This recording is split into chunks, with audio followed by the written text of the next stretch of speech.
Hello dear friends, भाइयों और बहनों, बाबूज एंड दीदीज, welcome. I am Umesh Kumar Upadhyay.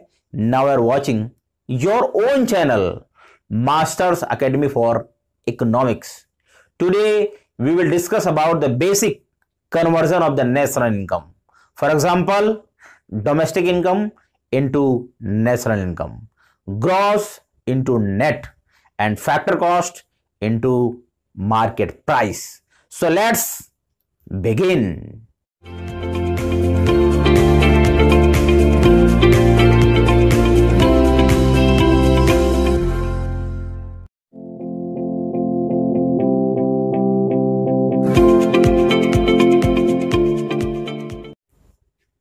Welcome back. तो आज का टॉपिक शुरू करते हैं। सबसे पहले हम यह देखेंगे कि कैसे डोमेस्टिक इनकम को नेशनल इनकम में कन्वर्ट किया जाता है। इस कन्वर्जन से पहले हमें दोनों की डेफिनेशन को जानना जरूरी है। तो सबसे पहले domestic income. Domestic income refers to the sum total of factor income which is generated within the domestic territory of a country during a financial year. अब अगर नेशनल इनकम की डेफिनेशन देखते हैं, national income refers to the sum total of factor income which is generated by normal residents of a country during a financial year. तो दोनों definition को देखने के बाद हमें कुछ सिमिलरिटीज पता चलती हैं और कुछ डिसिमिलरिटी पता चलती हैं। सबसे पहली बात कि चाहे डोमेस्टिक इनकम हो चाहे नेशनल इनकम हो, दोनों ही फैक्टर इनकम का सम टोटल होता है। फैक्टर इनकम यानी कि लैंड, लेबर, कैपिटल, एंटरप्रेन्योर के सर्विसेज के बदले में मिलने वाले जो इनकम होती है उसी को हम फैक्टर इनकम कहते हैं। यानी कि लेबर को जो कंपनसेशन ऑफ एम्प्लॉयज मिलता है, यानी कि जो लैंड को रेंट एंड रॉयल्टी मिलती है, यानी कि कैपिटल को जो इंटरेस्ट मिलता है, यानी कि एंटरप्रेन्योर को जो प्रॉफिट मिलता है, वही क्या है, फैक्टर्स ऑफ प्रोडक्शन की फैक्टर इनकम है। दूसरी सिमिलरिटी कि चाहे डोमेस्टिक इनकम हो चाहे नेशनल इनकम हो, दोनों को एक फाइनेंशियल ईयर में कैलकुलेट किया जाता है। यानी दोनों का कैलकुलेशन 1 अप्रैल से लेके 31 मार्च के बीच में किया जाता है। अब दोनों में डिसिमिलरिटी क्या है?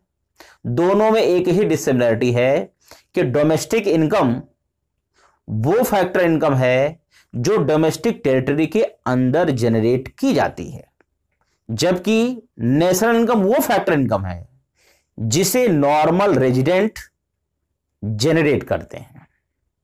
तो कहने का मतलब यह है कि डोमेस्टिक इनकम में हमारे नॉर्मल रेजिडेंट की इनकम, नॉन नॉर्मल रेजिडेंट की इनकम दोनों की आती है, जबकि नेशनल इनकम में केवल नॉर्मल रेजिडेंट की इनकम आती है।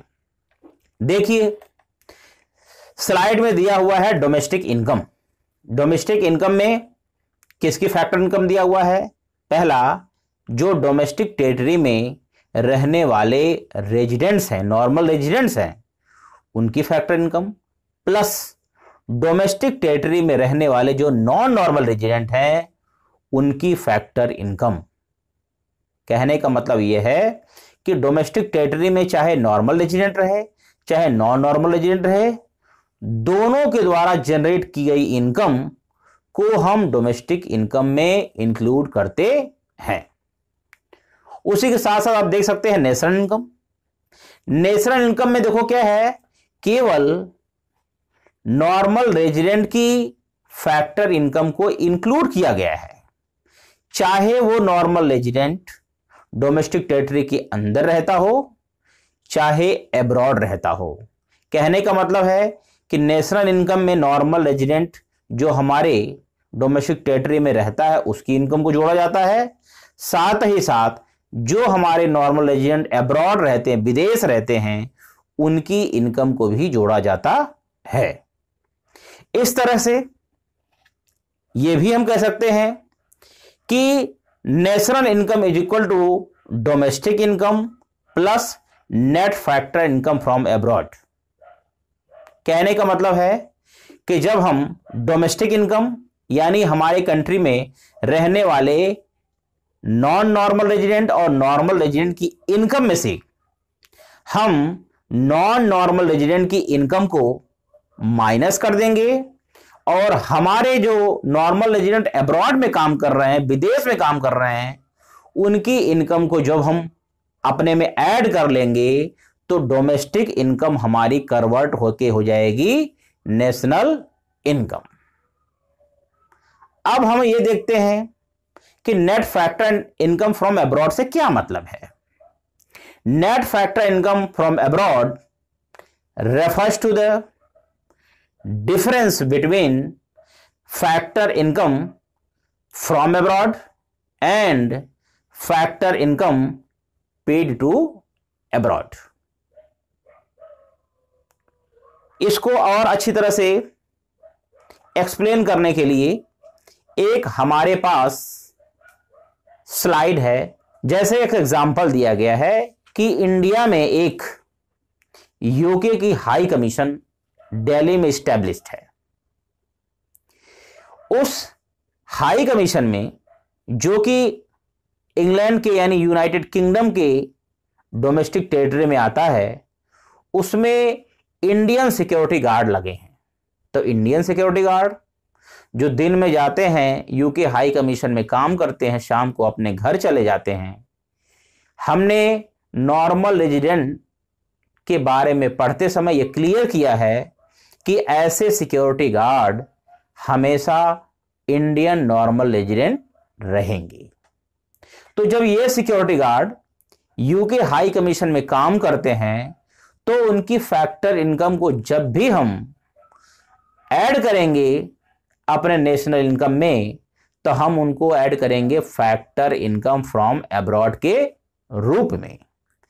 इसी तरह से मान लीजिए जो है क्या है, लंदन में हमारा इंडियन हाई कमीशन है या हमारा वहां पे एम्बेसी है। उस एम्बेसी में ब्रिटिश सिक्योरिटी गार्ड लगे हैं। अब लंदन में हमारा हाई कमीशन है, हमारी एम्बेसी है, तो हमने डोमेस्टिक टेरिटरी को पढ़ते हुए ये जाना था कि वो हमारे डोमेस्टिक टेरिटरी का क्या होगा, पार्ट होगा। लेकिन उसमें जो ब्रिटिशर्स सिक्योरिटी गार्ड के रूप में अपनी सर्विस दे रहे हैं, वो तो यूनाइटेड किंगडम के नॉर्मल रेजिडेंट कहे जाएंगे।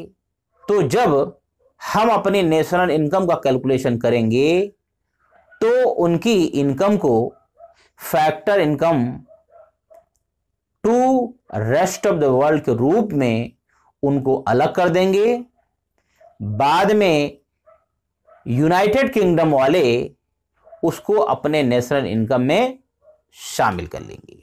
एक बात यहीं और क्लियर कर देते हैं, अगर इंडिया अपने डोमेस्टिक इनकम का कैलकुलेशन करता तो इंडिया कभी भी यूनाइटेड किंगडम के हाई कमीशन में काम करने वाले ब्रिटिश सिक्योरिटी गार्ड की इनकम को हम नहीं शामिल करते।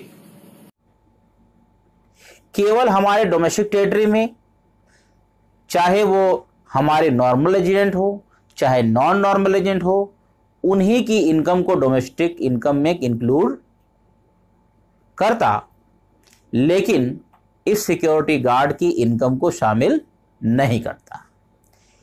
इसी तरह से जब भी इंडिया वाले अपने डोमेस्टिक इनकम का कैलकुलेशन करते तो हमारे डोमेस्टिक टेरिटरी में काम करने वाले, यानी कि लंदन में जो हमारा हाई कमीशन था, उस हाई कमीशन में काम करने वाले ब्रिटिश सिक्योरिटी गार्ड को इनकम को हम जरूर शामिल करते। अब हम ग्रॉस और नेट के कॉन्सेप्ट के बारे में डिस्कस करते हैं। ग्रॉस का कॉन्सेप्ट होने का मतलब है कि उसमें डेप्रिसिएशन एडेड है। जबकि नेट का कॉन्सेप्ट होने का मतलब है कि उसमें से डेप्रिसिएशन एक्सक्लूड कर दिया गया है।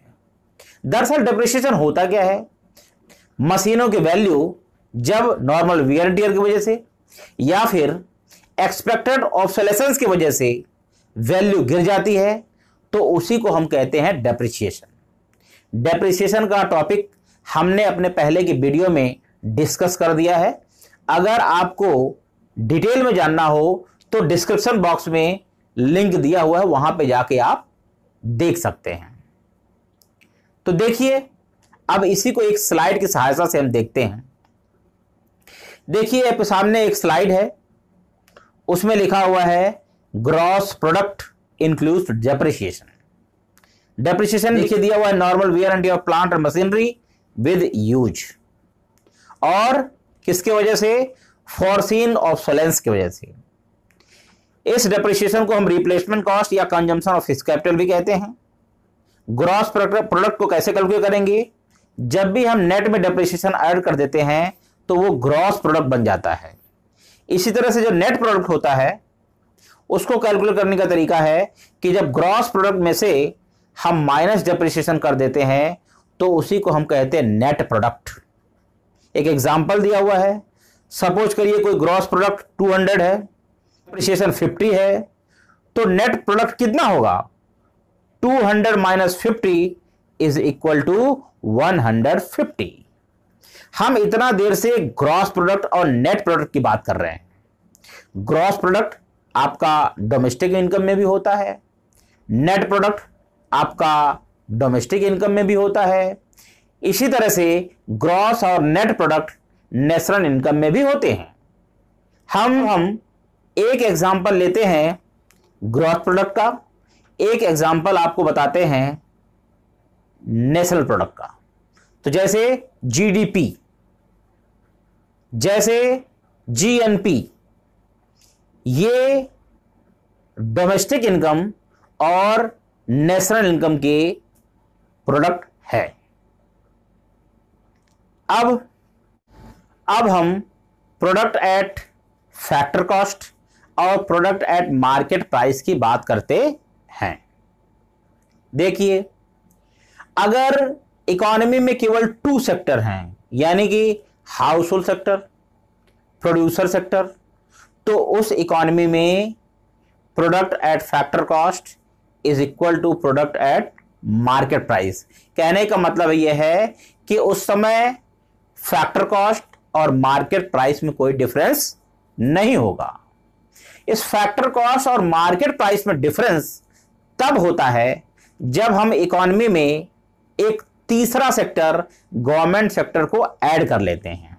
जब गवर्नमेंट सेक्टर की एंट्री होती है, यानी कि जब हम 3 सेक्टर मॉडल को इंट्रोड्यूस करते हैं, तो गवर्नमेंट का काम क्या है कि गवर्नमेंट प्रोडक्ट के ऊपर इनडायरेक्ट टैक्स लगा देती है। इनडायरेक्ट टैक्स आपका पहले के समय में सेल टैक्स था, वैट था, आजकल तो जीएसटी चल रहा है। इसी तरह से गवर्नमेंट प्रोडक्ट के ऊपर सब्सिडी दे देती है। जब भी गवर्नमेंट किसी भी प्रोडक्ट पे इनडायरेक्ट टैक्स लगाती है तो उस प्रोडक्ट की प्राइस हाउस होल्ड के लिए बढ़ जाती है, लेकिन जब भी गवर्नमेंट किसी प्रोडक्ट पे सब्सिडी देती है तो उस प्रोडक्ट की प्राइस हाउस होल्ड के लिए घट जाती है। अब आइए इसी को स्लाइड की सहायता से समझते हैं। अब आपके सामने एक स्लाइड है जिसमें लिखा हुआ है factor cost plus indirect taxes is equal to market prices. ये नेट इनडायरेक्ट टैक्सेस क्या है? नेट इनडायरेक्ट टैक्सेस प्लस होने का मतलब है कि इनडायरेक्ट टैक्स प्लस है और सब्सिडी क्या है, माइनस है। कहने का मतलब है कि जब भी हम फैक्टर कॉस्ट में नेट इनडायरेक्ट टैक्स प्लस करते हैं तो इसका मतलब है कि उसमें हम इनडायरेक्ट टैक्स प्लस करते हैं और सब्सिडी माइनस करते हैं। इसी तरह से जब भी हम मार्केट प्राइस में से माइनस नेट इनडायरेक्ट टैक्स करते हैं तो इसका मतलब है कि इनडायरेक्ट टैक्स माइनस करते हैं और सब्सिडी क्या करते हैं, प्लस कर देते हैं।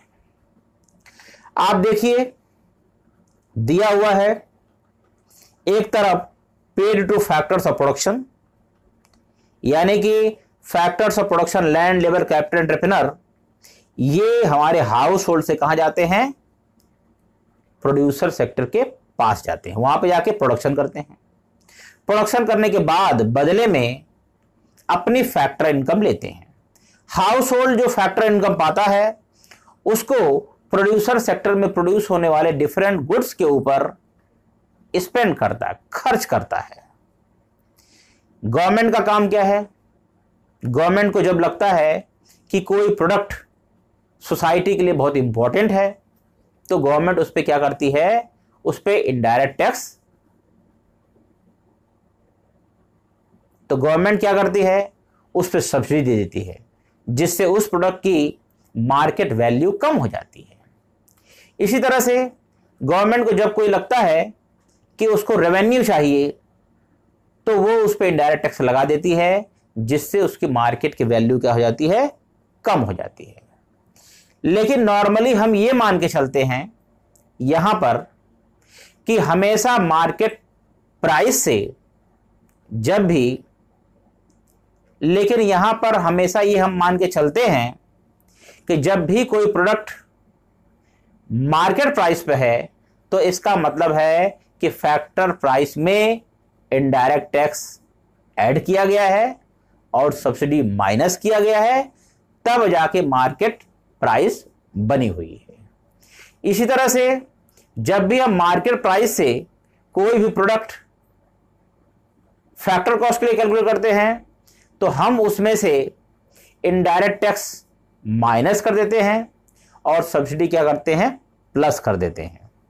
यहां पे देखिए जैसे इनडायरेक्ट टैक्स है, फैक्टर कॉस्ट की अगर वैल्यू 100 है, सेल टैक्स जिसके जगह पे आजकल जीएसटी लगता है वो 10% है, तो मार्केट प्राइस कितने हो जाएगी, 100 प्लस 10 यानी कि 110 रुपीज, जिसमें 100 रुपया फैक्ट्री को मिलेगा और 10 रुपीज गवर्नमेंट को मिलेगा। इसका रिजल्ट क्या होगा कि उस प्रोडक्ट की प्राइस क्या हो जाएगी, बढ़ जाएगी। जब भी देखिए दूसरा एग्जांपल राइट साइड में दिया हुआ है कि जब भी गवर्नमेंट किसी प्रोडक्ट पे सब्सिडी देती है तो क्या होता है, देखिए फैक्टर कॉस्ट मान लो 100 रुपीज है, गवर्नमेंट ने उस पर 10% सब्सिडी दे दी है, तो मार्केट प्राइस क्या होगी, 100 माइनस 10 इज इक्वल टू 90। यानी कहने का मतलब है कि फैक्ट्री को मिलेगा 100 रुपीज, लेकिन फैक्ट्री को 10 रुपया गवर्नमेंट दे देगी, लेकिन फैक्ट्री को 10 रुपया गवर्नमेंट दे देगी, जिसके वजह से मार्केट प्राइस 100 न होके 90 हो जा रही है। इसका मतलब यह है कि मार्केट में उस प्रोडक्ट की प्राइस क्या हो जाएगी, घट जाएगी, रिड्यूस हो जाएगी। अब आज का वीडियो हम यहीं पे फिनिश कर रहे हैं। अब हम मिलते हैं नेक्स्ट वीडियो में नेक्स्ट टॉपिक के साथ। तब तक के लिए बाय बाय, जय हिंद।